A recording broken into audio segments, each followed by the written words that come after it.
¿Qué tal? ¿Cómo les va? Bueno, este miércoles el mercado internacional nos da un poco de respiro. Evidentemente, después de tantos días negativos, algo tenía que cambiar. De todas maneras, no significa necesariamente que haya una modificación en la tendencia.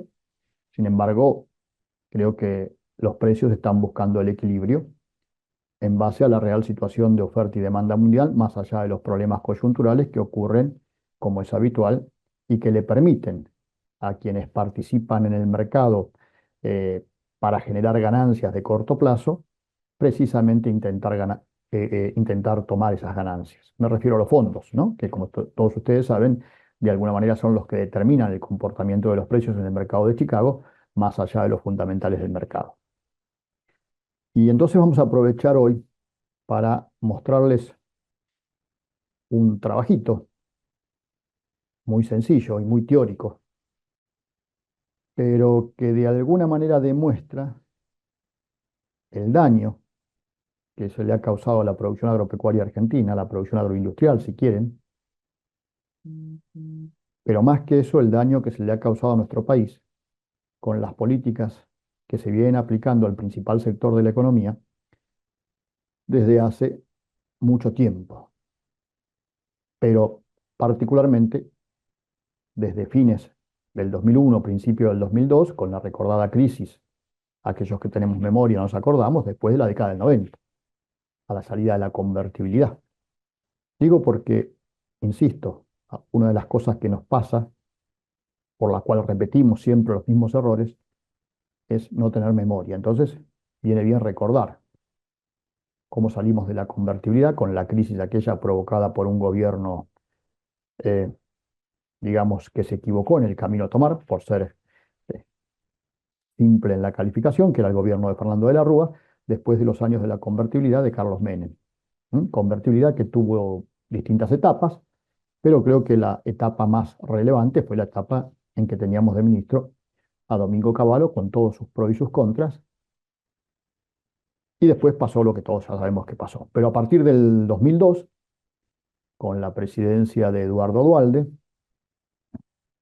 que vino un poco a intentar acomodar las cosas, em, se convocó a las entidades del campo en aquel momento para pedirle un, entre comillas, sacrificio patriótico. Y en ese sacrificio patriótico estaba la vuelta de los derechos de exportación. Durante la etapa de la convertibilidad no existieron derechos de exportación, sí había un manejo muy particular del tipo de cambio, pero no existían derechos de exportación, solamente estaba el famoso diferencial aceitero en favor de la industria. Y entonces la soja y el girasol pagaban 3,5%. Cuando hubo que salir de la convertibilidad, Duhalde convoca a lo que todavía no existía, pero hoy podríamos decir a la mesa de enlace, para decirles que les pedía un sacrificio, y efectivamente en aquel momento se aceptó ese sacrificio transitorio hasta que se saliera de la crisis para pagar un 10% en materias de derechos de exportación. A los pocos meses, ese 10% se fue al 20%, y después con el tiempo, ya con el gobierno de Néstor Kirchner, se cambiaron las alícuotas hasta se llegó al 35% en el caso de la soja, 27-28% en el caso del trigo y 23,5%, si no recuerdo mal, en el caso del maíz. Así más o menos eh, hubo durante todo ese periodo. Néstor Kirchner con Miguel Campos de secretario de Agricultura no aumentó los derechos de exportación, solamente al final de su mandato ajustó la soja, que la llevó al 35%. Después asumió Cristina Kirchner en el 2017 y provocó con Martín Lustó, a partir de la idea aparentemente de Martín Lustó, que hasta ahora no ha reconocido el error que cometió, implementó la 125, un sistema de derechos de exportación móviles, que si hubiese estado bien implementado a lo mejor no era malo, pero con el desastre que hizo el entonces ministro del kirchnerismo, Martín Lustó, irresponsablemente además, informando mal a quienes tenían que tomar la decisión, por otra parte, como él se ha reconocido públicamente por diferentes actores, provocó la 125, que llevó al conflicto histórico, a la generación de la mesa de enlace. Estamos hablando del 2008. Digo, para los que no tienen memoria, los que son jóvenes y no lo saben. Eh, Toda la agroindustria unida, no solo los productores, hay que tener en cuenta esto, todos los sectores participaban porque todos tenían algo que perder si esto avanzaba. Después, poco a poco, a partir del voto de los senadores, voto negativo de todos los senadores que votaron negativamente en mayoría, sumado al vicepresidente de entonces Cobos, se cae la 125, pero después se implementan una serie de políticas que se puede decir que son inclusive más perjudiciales que la 125. Durante la lucha por la 125 aparecen los ROE, ¿m? Y sin embargo en aquel momento se los dejó pasar. Después aparecen las cuotas de exportación que ya venían de antes, ¿se acuerdan? Se había limitado la exportación de carne, la exportación de trigo. Este, Hasta que llegamos al 2011, donde Cristina Fernández de Kirchner es reelecta, ¿eh? Pierden la elección de medio término en el 2009, pero después gana la del 2011. En el 2009 aparecen los famosos agrodiputados. Em, Famosos no precisamente por su éxito, ¿no? En el 2011, les decía, gana Cristina Fernández de Kirchner con amplia mayoría en primera vuelta. Este, y a los pocos días de ganar las elecciones, instala otra cosa que es muy negativa, que fue el cepo cambiario. A partir del cepo, los $200, ¿se acuerdan? Por mes, toda esa historia, y se empieza a generar el otro fenómeno que tenemos que perjudica al campo, que es la distorsión cambiaria. La diferencia entre un tipo de cambio oficial y el verdadero tipo de cambio, que es aquel que el mercado está dispuesto a pagar por el dólar. En el 2015, a fines del 2015, Cristina Fernández de Kirchner pierde las elecciones, gana Mauricio Macri y cumple con la promesa que había hecho durante la campaña prácticamente a las 48 horas de asumir. Elimina los derechos de exportación de casi todos los productos, a excepción de la soja, que promete eliminarla a 5 puntos anuales. En aquel momento el ministro de Agroindustria o de Agricultura era Ricardo Burjaile, que venía de las filas del campo, de Confederaciones Rurales Argentinas, que ya era diputado, era uno de los agrodiputados, por el radicalismo. Eso ocurre durante la etapa de Ricardo Burjaile, los 2 primeros años de Mauricio Macri. Después, a Mauricio Macri no puede cumplir ya con los 5 puntos de reducción de la soja, se arma un fondo para compensar a los productores de las zonas más alejadas, pero después se cambia el ministro de Agricultura, se saca a Burjaile, se pone a Luis Miguel Echeverri, entonces presidente de la Sociedad Rural Argentina, después se denigra o degrada el Ministerio de Agricultura y se lo baja a Secretaría de Agricultura. Después, en algún momento, si no recuerdo mal, agosto del 2018, lamentablemente Mauricio Macri no solo no puede seguir cumpliendo con la disminución de los derechos de exportación de las hojas, sino que empieza a volverle a poner derechos de exportación a todos los productos. Si bien pone un tope de 4 pesos, que se licúa con la inflación, pero tampoco era bueno porque había que tener inflación para que eso se licuara.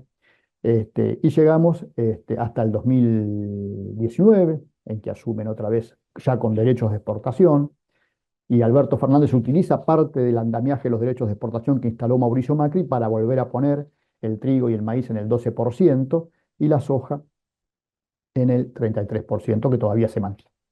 Pasa todo el gobierno de Alberto Fernández, bueno, si se puede llamar el gobierno de Alberto Fernández, asume ahora Javier Milei con la promesa de eliminar derechos de exportación, impuestos distorsivos y todo lo. Y la primera ley que manda al Congreso, hay que recordarlo, pretende aumentar los derechos de exportación. Finalmente esa ley no pasa porque el Congreso decidió que no pasara, no porque el Poder Ejecutivo la retira por voluntad propia. Y hoy estamos con los mismos derechos de exportación con los que terminó Alberto Fernández.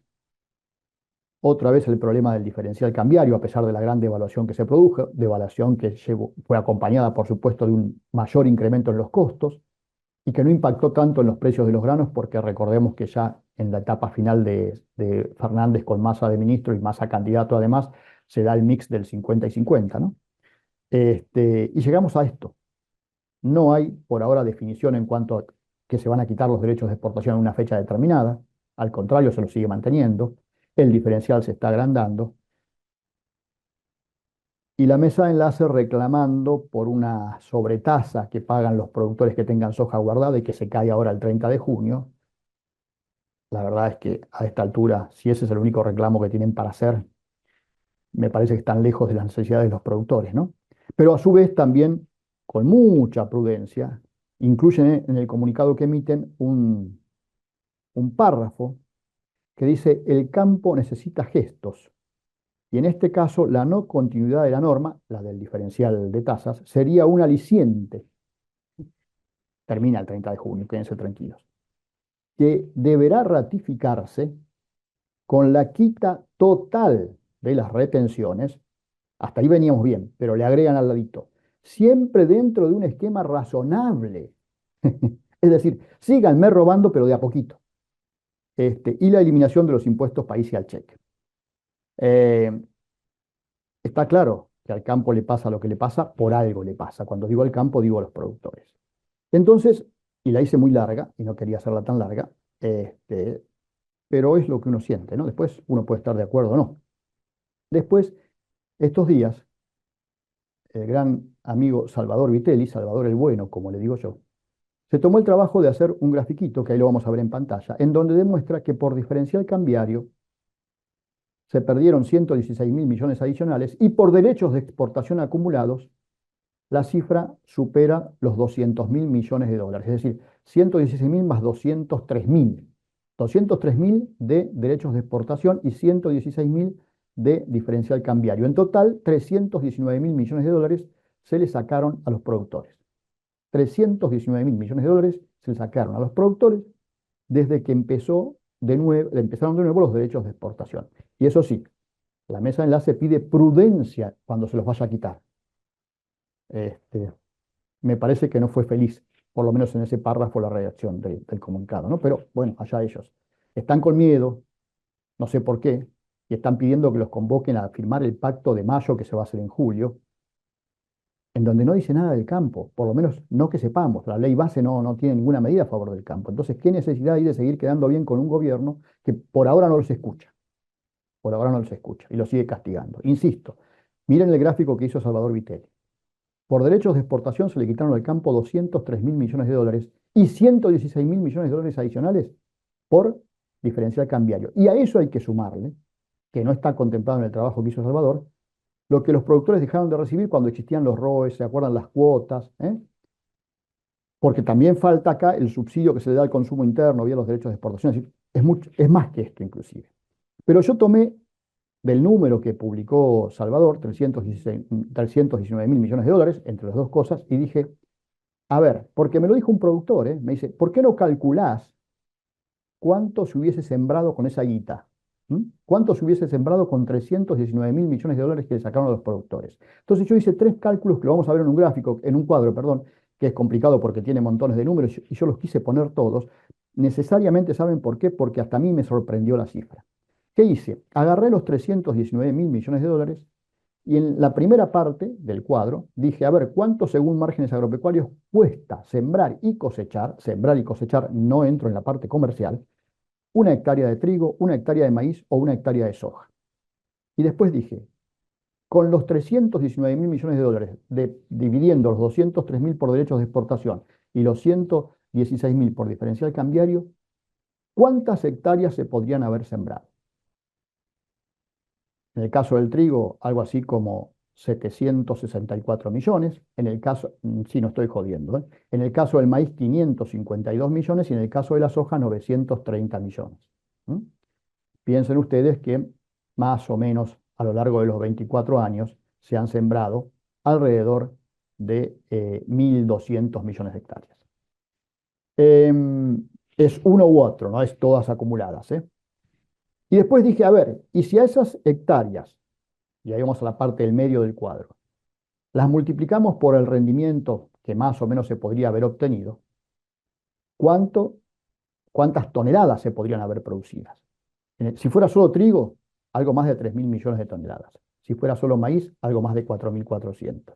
Y si fuera solo soja, algo más de 3.200 millones de toneladas, con los 319 mil millones de dólares que le sacaron al productor. Y después dije, me tomo esas toneladas hipotéticas y las multiplico por el precio de exportación actual que tienen los granos. Trigo 280 dólares, maíz 187 y soja 460, con ya la baja que han tenido.